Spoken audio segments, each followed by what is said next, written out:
Bonjour, bienvenue dans cette nouvelle vidéo dans laquelle je vais aborder un sujet qui concerne les parents et plus généralement toute personne devenue adulte.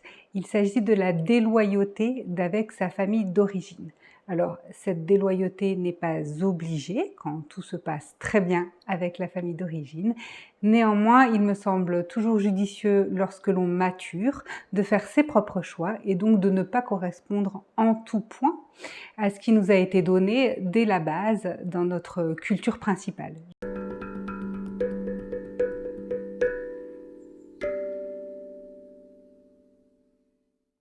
Je suis Chloé Elkaïm, sophrothérapeute et j'accompagne tout type de personnes en cabinet et aussi en distanciel via la visioconférence. Je suis particulièrement inspirée par les questions de parentalité et c'est ce thème que je développe sur cette chaîne. Lorsque l'on est nous-mêmes enfants, le principe c'est d'être comme, faire comme, adhérer, être en appartenance. C'est extrêmement important ce sentiment de reconnaissance et de faire partie du groupe. Premier groupe, la famille d'origine. Et puis à l'adolescence, on est contre. En fait, on est en train de déconstruire tout ce que l'on a reçu afin de s'ouvrir à une nouvelle liberté, afin d'observer tout ce que nous n'avons pas encore rencontré et nous faisons alors des expériences nouvelles.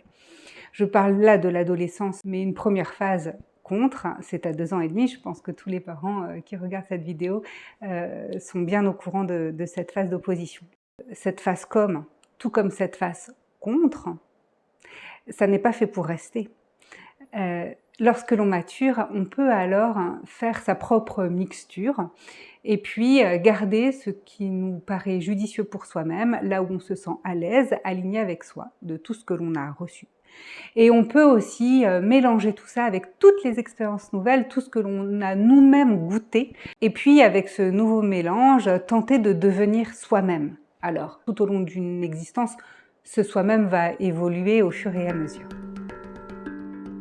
Et dans cette différenciation, il peut alors exister des problèmes relationnels. Il peut y avoir des parents qui ont de la difficulté à voir leur enfant se singulariser, être différent, peut-être qu'ils ont eu des attentes, peut-être qu'ils voient la vie d'une certaine manière. Et très souvent, la majorité du temps, c'est avec énormément d'amour qu'ils souhaitent que leurs enfants ne s'écartent pas de ce qu'ils considèrent eux-mêmes comme le droit chemin. Néanmoins, pour devenir soi-même, il s'agit de s'écarter pour trouver son propre chemin. Là où ça pose vraiment problème, c'est dans ce que j'appelle les familles tribus, où quelque part le mantra c'est soit tu es avec nous, soit tu es contre nous. Alors là, c'est vraiment difficile de se singulariser, parce que peut-être qu'on n'a pas envie d'être avec, mais qu'on n'a pas non plus envie d'être contre. Eh bien, c'est là que l'on peut vraiment marquer la différence.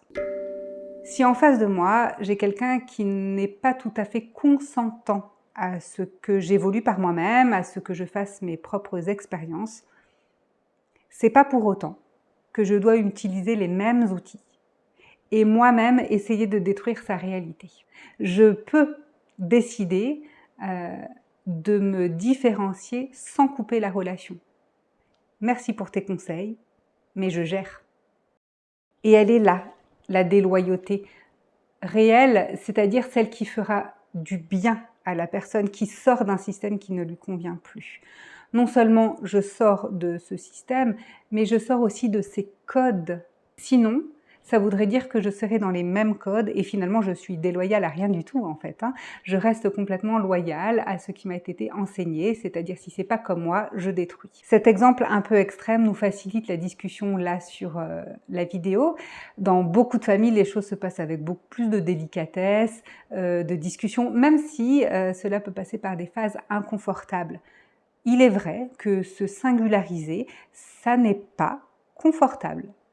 Et puis, j'avais encore envie d'insister un tout petit peu sur l'amour, parce que même si le message est très mal emballé, quelquefois c'est quand même un cadeau. C'est une parole d'amour, de protection, je te regarde et j'espère vraiment que tu seras heureux. Et comme pour moi c'est A et B qui me rendent heureux, ça me paraît ubuesque que tu ailles t'épanouir dans Z et Y. Et vous alors, c'était comment la différenciation? Différenciation d'avec votre famille d'origine, qu'est-ce que vous avez créé de nouveau dans votre foyer actuel et vos enfants, comment vous les regardez? Est-ce que c'est facile pour vous de les voir se différencier, de les voir devenir eux-mêmes et de quelquefois vous rendre compte que vous ne les connaissez pas vraiment? Un like ou un commentaire font évoluer ma chaîne, la font voir à d'autres personnes, la font connaître. Merci de participer à ce travail de cette manière. Et si vous sentez que vous avez besoin d'un accompagnement sur mesure pour défusionner, traverser l'opposition et enfin danser la relation avec votre enfant, je vous invite à regarder mon pack vidéo Voyage en parentalité que vous retrouverez sur mon site internet. Dans ce pack, 7 vidéos, 6 exercices, des idées de jeu à partager avec votre enfant, le tout pour trouver votre liberté et votre propre confort en tant que parent.